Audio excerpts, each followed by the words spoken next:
하나님 말씀 마태복음 23장 1절부터 13절까지 다 같이 읽겠습니다.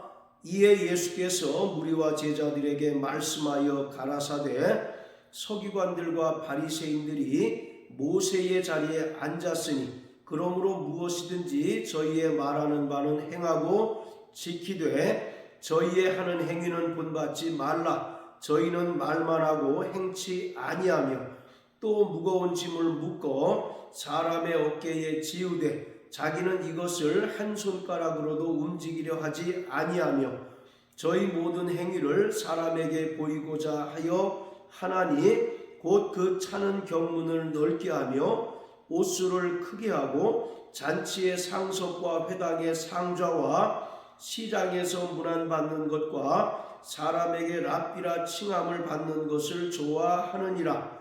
그러나 너희는 랍비라 칭함을 받지 말라. 너희 선생은 하나요 너희는 다 형제니라. 땅에 있는 자를 아비라 하지 말라. 너희 아버지는 하나이시니 곧 하늘에 계신 자신이라. 또한 지도자라 칭함을 받지 말라. 너희 지도자는 하나이니 곧 그리스도니라. 너희 중에 큰 자는 너희를 섬기는 자가 되어야 하리라. 누구든지 자기를 높이는 자는 낮아지고 누구든지 자기를 낮추는 자는 높아지리라. 아멘.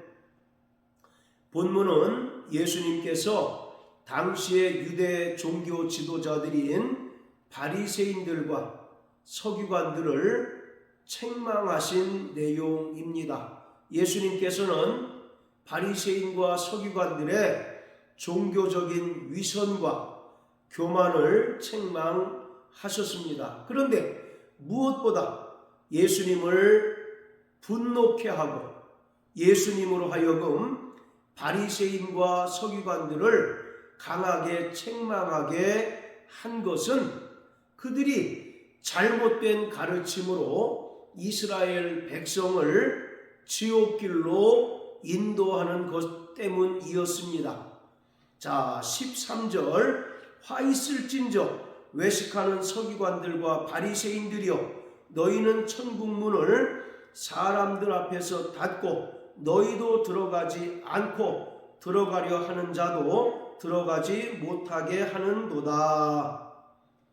이들은 율법의 의로서 사람이 얼마든지 구원을 얻고 천국에 들어갈 수 있다는 잘못된 가르침으로 자신들도 천국에 들어가지 않고 천국에 들어가려 하는 자도 그 길을 막아섬으로써 들어가지 못하게 하는 자라고 예수님께서 말씀하셨습니다. 그리고 예수님께서는 마태복음 15장에서 이러한 바리새인과 서기관들을 영적인 소경이라고 비난하셨습니다.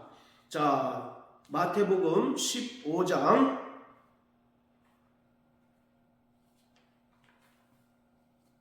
13절 14절입니다. 예수께서 대답하여 가라사대 심은 것이 다 내 천부께서 심으시지 않은 것은 뽑힐 것이니 그냥 두어라. 저희는 소경이 되어 소경을 인도하는 자로다. 만일 소경이 소경을 인도하면 둘이 다 구덩이에 빠지리라 하신대. 14절에 보면 바리새인과 서기관들을 향하여 저들은 소경이라고 말씀하시고 소경이 소경을 인도하면 둘 다 구덩이에 빠진다라고 말씀하셨습니다.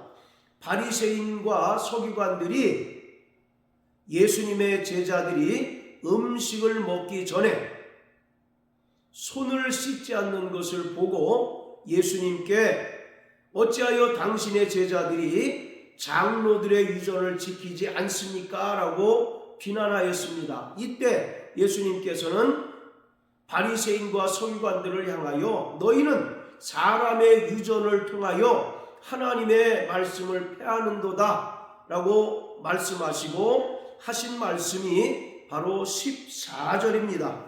자, 이처럼 예수님께서는 바리새인과 서기관들의 종교적인 위선이나 교만도 책망하셨지만 근본적으로는 그들이 잘못된 가르침으로 이스라엘 백성들을 천국에 들어가지 못하게 하고 오히려 지옥길로 인도한다고 맹렬하게 책망을 하셨습니다. 그래서 23장 13절부터 29절까지를 보면 서기관들과 바리새인들을 향하여 화 있을진저라고 예수님께서 이들을 저주하셨습니다. 여기서 화 있을진저라고 하는 말은 하나님의 심판과 하나님의 저주를 말하고 있습니다. 그래서 마태복음 23장에는 예수님의 7화 선언이 나옵니다. 서기관들과 바리새인들을 예수님께서 7번이나 화 있을진저라고 하신 것을 7화 선언이라고 말합니다. 이것은 마태복음 5장에서 예수님께서 제자들을 데리시고 산에 올라가셔서 팔복을 선언하신 것과 비교되는 것입니다. 천국 백성에게는 예수님께서 복을 선언하셨지만 하나님의 뜻을 대적하고 또 하나님의 백성인 이스라엘을 잘못된 길로 인도하는 바리새인과 서기관들을 향하여서는 예수님께서 하나님의 심판과 하나님의 저주를 선포하셨습니다. 바리새인의 기원을 살펴보면 이들은 BC 586년 바벨론에 의하여 이스라엘이 멸망을 당하고 또 하나님의 성전이 파괴되고 이스라엘 백성이 바벨론에 끌려가 70년간 포로 생활할 때 시작되었습니다. 이들은 바벨론에 의하여 이스라엘이 멸망당하고 성전이 파괴되고 포로로 끌려간 것은 철저히 하나님의 엄중한 심판이라고 생각을 했습니다. 그리고 하나님께로부터 하나님의 선민인 이스라엘이 심판을 받게 된 것은 그들이 율법을 지키지 않은 까닭이요, 율법의 많은 계명 중에서 특히 안식일을 범하고 온전한 11조를 하나님께 드리지 못하였다라고 그들은 주장을 하였습니다. 그래서 그들은 다시 예루살렘으로 돌아온 이후부터 철저히 안식일 계명을 지킬 것을 명령하고 또 가르쳤습니다. 그래서 사복음서를 보면 바리새인과 서기관들은 끊임없이 예수님과 안식일 논쟁을 벌였습니다. 그리고 요한복음 5장 18절을 보면 예수님께서 안식일을 범한 것으로 인하여 유대인들로부터 죽일 명분을 제공했다라고 기록하고 있습니다. 이와 같이 그들은 이스라엘이 하나님께 심판을 받은 것은 안식일을 온전히 지키지 못했기 때문이다라고 생각하여서 그때부터 철두철미하게 안식일을 지켜왔고 또 그렇게 가르쳐 왔습니다. 그리고 이들은 하나님께 심판을 받은 두 번째 이유가 온전한 11조를 드리지 못했기 때문이다 라고 말합니다. 그래서 마태복음 23장 23절을 보면 이들은 박하와 회양과 근처의 11조까지라도 철저히 하나님께 드렸습니다.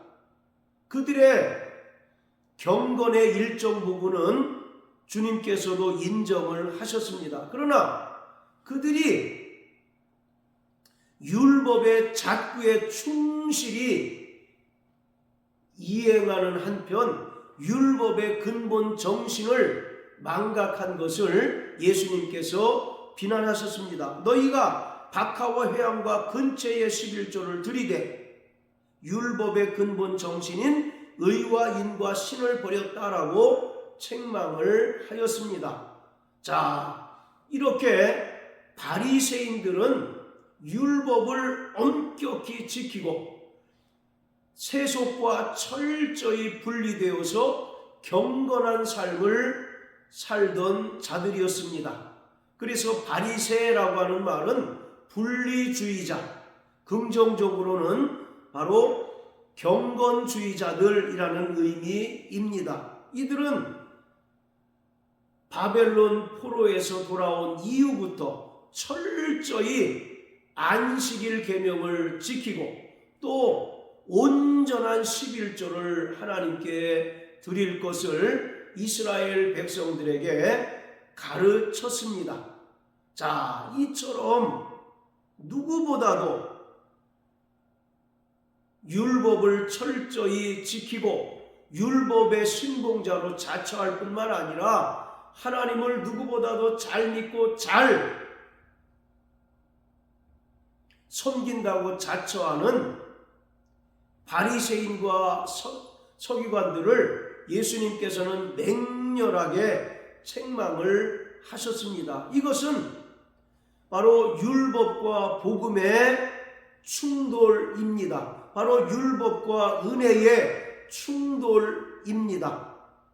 즉 바리새인들은 말씀드린 것처럼 율법의 행위를 통해서 구원 얻으려 하고 또 율법의 행위를 통하여 천국 가려고 노력했던 자들이고 그렇게 가르쳤던 자들입니다. 그러나 예수님께서는 아무라도 율법의 행위로 의로워질 수 없고 율법의 행위로 구원 얻고 천국 갈 수 없고 오직 하나님의 은혜를 믿음으로써만 구원 얻고 천국 갈 수 있다고 가르쳤기 때문에 바리새인과 예수님의 그 충돌과 갈등은 필연적이었습니다.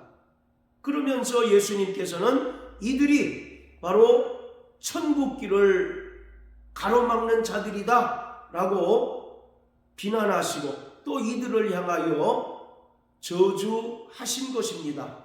자, 23장 2절을 보면 서기관들과 바리새인들이 모세의 자리에 앉았다라고 말합니다.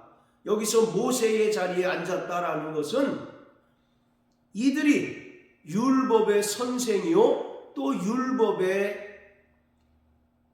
바로 권위 있는 교사다라는 의미입니다. 이스라엘 백성들이 모세를 흠모하고 사랑하듯이 바리새인들과 서기관들은 이스라엘 백성의 그 존경과 신망과 사랑을 한 몸에 받았습니다. 그리고 이들의 권위는 마치 모세의 권위와 동일시 되기도 했습니다. 그래서 지금도 유대인들은 어느 지역에 가게 되면 10명만 모이면 회당을 짓고 랍비를 초청해서 하나님 말씀의 가르침을 받습니다. 그리고 이들은 랍비의 말에 권위를 둠으로써 그들의 일상적인 삶도 철저히 랍비의 말에 순종하는 삶을 살고 있습니다. 이처럼 모세의 자리에 앉은 바리새인과 서기관들은 이스라엘 백성들로부터 존경과 신망을 받고 또 권위를 인정받는 자들이었습니다. 그런데 예수님께서는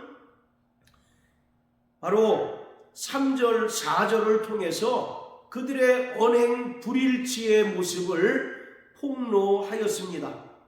그래서 3절에 보면 저희의 말하는 바는 행하고 지키지만 저들의 하는 행위는 본받지 말라고 말씀합니다. 그리고 4절에 보면 저들은 무거운 짐을 묶어 사람의 어깨에 지우는 자다라고 말합니다.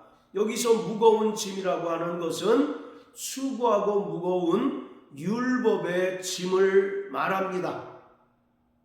이 무거운 짐의 대표적인 사례가 바로 금식입니다.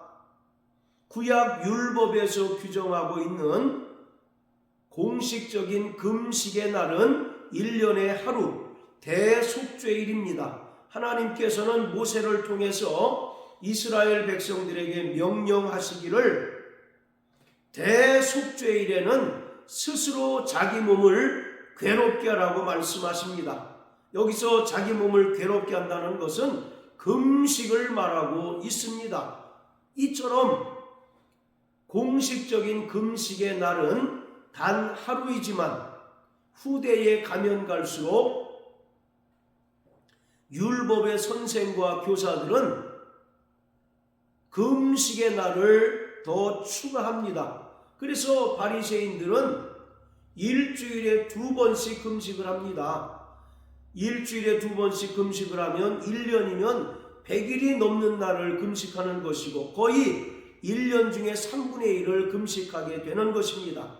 이처럼 이들은 이스라엘 백성에게 무거운 짐을 지우는 자입니다. 이들의 가르침을 받은 유대인들은 그래야만 구원 얻고 의로워질 수 있는가 하여 충실히 이들의 가르침을 수행하지만 이스라엘 백성이 율법을 지키면 지킬수록 율법의 중압감이 더 그들을 억누르고 그들 안에는 기쁨이 없고 자유함이 없게 됩니다. 자, 그리고 바로 5절부터 7절까지는 예수님께서 바리새인과 서기관들의 교만을 꼬집습니다. 또 그들의 종교적인 위선을 책망을 합니다. 자, 5절을 보면 그들은 모든 행위를 사람에게 보이고자 한다라고 말합니다. 그러면서 그 차는 경문을 넓게 하고 옷수를 크게 한다라고 말합니다. 여기서 말하는 경문이라고 하는 것은 성경 구절을 담은 조그마한 상자를 말합니다. 그들은 이마에 경문을 찹니다.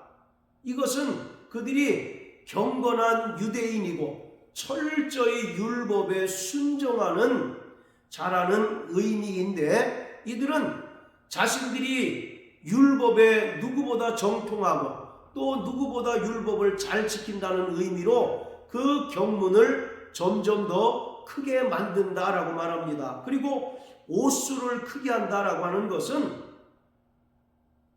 옷의 수를 더 넓게 함으로써 그곳에 돈을 집어넣고 길거리나 넓은 곳에 가서 손을 가만히 내리면 그 옷술에 담긴 돈이 떨어집니다.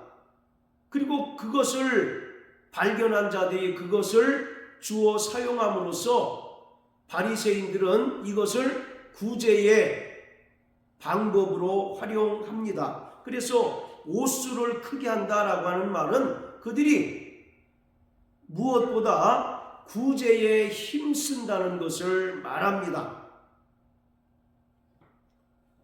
마태복음 6장에 보면 유대인의 그 경건의 모습은 기도와 금식과 구제로 나타납니다. 그래서 일반적인 유대인들도 기도에 힘쓰고 또 구제와 금식에 힘쓰는 삶을 살지만 바리새인과 서기관들은 누구보다 이러한 일에 열심을 다하고 또 그들의 경건의 모습을 다른 사람들에게 보이고자 노력합니다. 그래서 그들은 다른 사람들에게 자신의 경건을 자랑하고 또 자신의 의를 과시하는 삶을 살아가는 자들입니다. 그래서 예수님께서 마태복음 5장 20절에서 너희 의가 바리새인과 서기관들보다 더 낫지 못하면 천국에 들어갈 수 없다고 말씀하셨습니다. 이들은 자신들의 경건과 자신들의 의로운 행위를 통해서 천국 갈 수 있다고 말을 하지만 예수님은 그러한 육체의 의로는 결코 천국에 들어갈 수 없다고 단호하게 말씀하셨습니다. 자, 그러면서 그들은 또 회당의 상자와 잔치의 상석에 앉아서 사람들로부터 섬김받기를 좋아하고 또 랍비라 칭함받기를 좋아한다라고 말씀합니다.